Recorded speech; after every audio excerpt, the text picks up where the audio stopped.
Ayun! Hello everyone! So meron naman tayong bagong box na ni-unbox dito. So this is another collaboration sa isang sikat na singer doon sa Latin America. So hindi ko napapatalagan pa. Let me introduce to you. Ito, kaka-release na to last week lang. Tagadang! Bang! Diba? Box na pa lang. May makita ka ng smiley face. Tapos naka-electro yung mata niya. Tapos yung sa box niya, may makita ka na dito na Latin words na un antadercier in Madilin. Siyempre, mi recuerda que bien un nuevo día lleno de oportunidad. So, correct me if I'm wrong lang sa Spanish ko na yun or ano, o sa Latino language. Pero sa English, ang sinasabi dito, sunset always reminds me a new day full of opportunity is coming. Tapos may smiley face na sign, J Balvin. Alright, so hindi ko na papatagalin pa. Let me introduce to you the new Jordan 3 J Balvin collaboration. Tagadon! Boom! Ito na siya guys.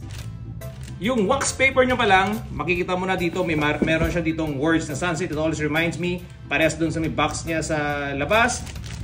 What's inside sa sapatos ito? Hindi ko na papatagalin pa. Tagadon! Ito na siya guys. This is the new Jordan 3 J Balvin collaboration. Okay, so hindi ko na papatagalin pa. Let me papakita sa inyo into details kung anong sapatos ito. Napaka-importanting details lang guys para it's gonna be quick, okay? So ito yung sa left side niya, which is may makita ka ditong hang tag, okay? On the right side niya pala is, ito yung right side ng sapatos niya. So sa right side ng sapatos niya wala siyang hang tag. So mag-start muna tayo dito sa ano. Ito pinaka-importante yung unahin natin. So mag-start tayo dito sa toe niya, may makita ka dito parang elephant print. Okay, elephant print na design. Tapos, all the way sa back niya rin, meron yung elephant design. So, yung kulay niya pala, colorway black nito parang kulay beige na combination na kulay gray. Tapos, meron siyang yellow.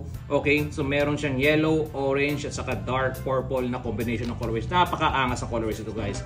Tapos, i-highlight ko lang to, yung sa lace mechanism niya, meron siyang 5 hole dito or 10 holes dito, left and right. Tapos parang meron siyang air cooler din. Yung parang air cooler tawag ba dito sa may sa tang niya. And then all the way to the up, meron siyang Jordan na logo na kulay yellow. Okay? Tapos what's inside niya, yung dito sa may sizing niya, makikita mo rin dito kulay yellow. And Jordan na Jumpman na logo. And then meron siyang ash. Okay? So ash. For those who doesn't know pala kung sino si J Balvin, isa sa mga sikat na singer na Latino dun sa Colombia. So Medellin siya. So, sinesearch ko sa Google, yun, makikita mo siya kung sino siya. And siguro yun nga, isa sa mga sikat. So, nag-collab sila dito. So far, ito yung pinaka-hype na sneaker ngayon. Kasi, syempre, pag collaboration, guys, medyo napakaganda, napakaangas. Kaya yung tumataas yung resale price niya. Yung SRP nito, dito sa Dubai, 1,100. Pero ngayon, yung resale price niya, pumapalo siya ng 1,600, 1,700. Depende po sa mga reseller. Okay? So, yun lang. Ipapakita ko sa inyo. Tapos, what's good about this? Ito, gusto ko talaga yung hang ten niya. Ito lang design niya parang smiley face. Siguro trademark niya na to. Tapos may line siya dito na parang yellow na border na line. Tapos ang sa likod niya, sa heel niya, may kita dito color combination na I'm not sure, parang purple.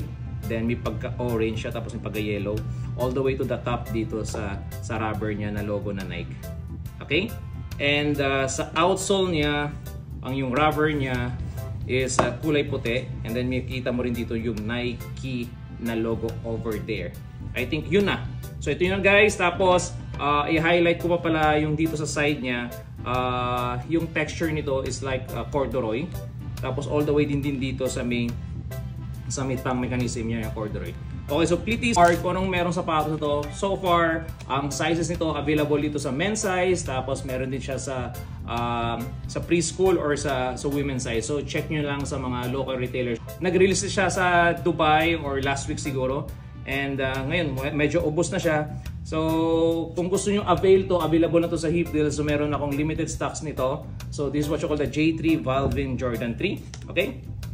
Yun lang guys, I hope na nag-enjoy kayo sa unboxing na Renjo. Hindi pa ako masyadong magaling ngayon mag-unbox kasi ang tagal ko na hindi pa naka-unbox. So ayun, I hope na nag-enjoy kayo. And then, kung gusto nyo itong content ko to, just follow my social media page like the Facebook, IG, or TikTok.